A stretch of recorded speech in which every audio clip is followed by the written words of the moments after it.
एकीकडे पंकजा राजकीय अस्तित्वासाठी सरळ मार्गे लढतात, पण त्यांना यश मिळेना. दुसरीकडे धनंजय मुंडे सख्या काकांचे झाले नाहीत, शरद पवारांचे झाले नाहीत. आरोपांवरती आरोप झाली तरी ते दोनदा मंत्री झाले. जितेंद्र आव्हाड सांगू पाहतात तो विषय काय? चुलत बहीण पंकजा मुंडेंचा गेम यांनीच केला. पवारांकडे 100 गुन्हे माफ होतात. धनंजय मुंडेंनी शरद पवारांचा हात सोडायला नकोच होता. नेमकं घडलंय का? काकाच्या पाठीत सुरा कोणी मारला? राजकीय जन्म काकानेच दिला. तुम्हाला चुलत बहीण नकोशी झाली होती. त्या चुलत बहिणीच्या घरी जाऊन आता तुम्हाला ओळख, तुम्हाला ओळख, तुम्हाला ओळख कशाला करता? ना राष्ट्रवादी राहणार आहे ना घड्याळ राहणार आहे हे त्यांनाही कळालं आहे. आणि हे कुणी नवीन सांगायची गरज नाही, कारण शेवटी लोकशाही ही मान्य करावीच लागते. त्या दिवशीही 5 तारखेच्या कार्यक्रमात लोकशाही, आणि आजही लोकशाही कुणाच्या बाजूने आहे हे स्पष्टपणानं माहिती आहे. मराठवाड्यातील राजकारणाचं नाव काढलं की आपोआपच डोळ्यासमोर मुंडे आडनाव येतच. आता 2 ते 3 दिवसांपूर्वीचा विषय घ्या. पंकजा मुंडे यांच्या विरोधात देवेंद्र फडणवीस गट काम करतो अशी एका बाजूला चर्चा होते.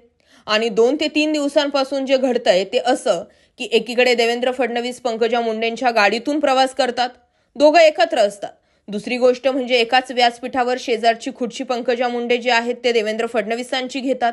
आणि तिसरीकडे धनंजय मुंडे आणि पंकजा मुंडे हे एकाच व्यासपीठावर येतात. मग हे सगळं राजकारण नेमकं काय आहे? आणि जितेंद्र आव्हाड सांगू पाहतायत तो धनंजय मुंडेंचा नेमका मॅटर काय, यावर आज आपण बोलणार आहोत. स्वतः गोपीनाथ मुंडे असोत किंवा पंकजा व धनंजय मुंडे, मराठवाड्याचं राजकारण खास करून याच मुंडे परिवाराभोवती फिरताना दिसतं. गोपीनाथ मुंडे हयात असतानाच धनंजय मुंडे यांनी त्यांच्यापासून व पक्षापासून काडीमोड घेतला. त्याचंच गोपीनाथरावांचे अकाली निधन झाल्यानंतर त्यांचा राजकीय वारस असलेल्या पंकजा मुंडे आणि धनंजय मुंडे यांच्यातील संघर्ष अनेक वेळा वाढतच गेला. 2019च्या विधानसभा निवडणुकीत तर हा संघर्ष अगदीच टोकाचा झाला होता. राष्ट्रवादीत फूट पडल्यानंतर धनंजय मुंडेंनी शरद पवारांची साथ सोडून अजित पवारांवर विश्वास दाखवला.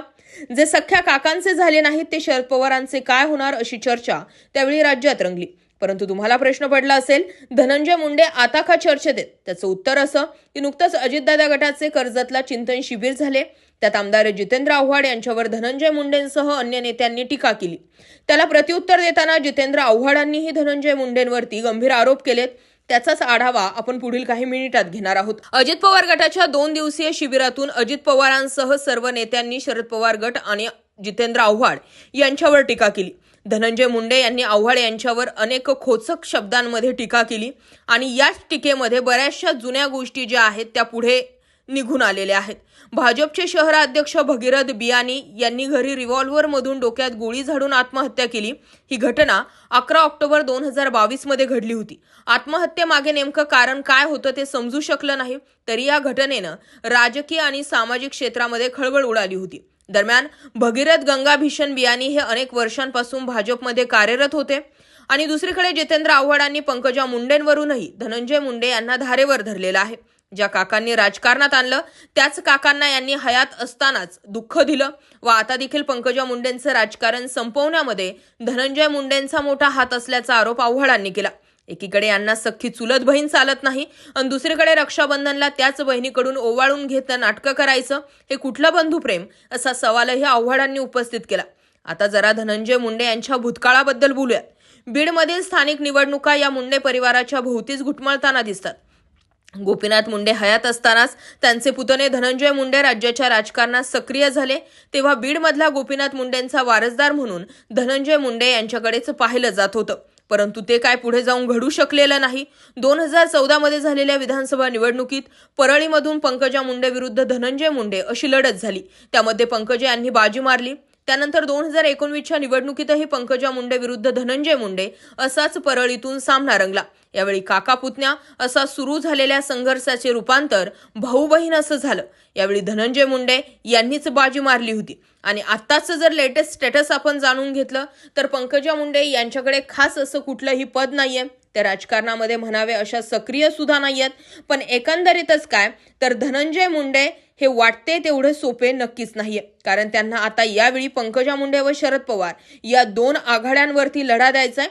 शरद पवार धनंजय मुंडेंपुढे त्यांच्याच समाजाच्या तोडीचा उमेदवार जो आहे तो उभा करणार हे एव्हाना स्पष्ट झालंच आहे. त्यामुळे येत्या काळात धनंजय मुंडे यांना सगळ्या गोष्टींना कसं तोंड देणार हे पाहणं सुद्धा महत्वाचं आहे. आणि दुसरीकडे पंकजा मुंडे सुद्धा आहेत. पंकजा मुंडे अजूनही कुठला खास असं स्टँड घेत नाहीये. जिथे कुठे भाजपा त्यांना पोझिशन देईल तिथे त्या हसत हसत जातात आणि कदाचित देवेंद्र फडणवीस आणि पंकजा मुंडेंची भेट होणं आणि या अंगाने होणं या दोन गोष्टींना खूप महत्व आहे. एकंदरीतच काय की कार्यकर्त्यांना वाटतोय तो भ्रम आहे की आपल्या नेत्यासोबत जो आहे तो अन्याय होतोय किंवा मग पंकजा मुंडे त्यांच्या कार्यकर्त्यांना ते पटवून देत नाही. अशा दोन वेगवेगळ्या चर्चा आहेत. या सगळ्या घडामोडींवर तुमचं काय मत आहे जरूर व्यक्त व्हा. जय महाराष्ट्र.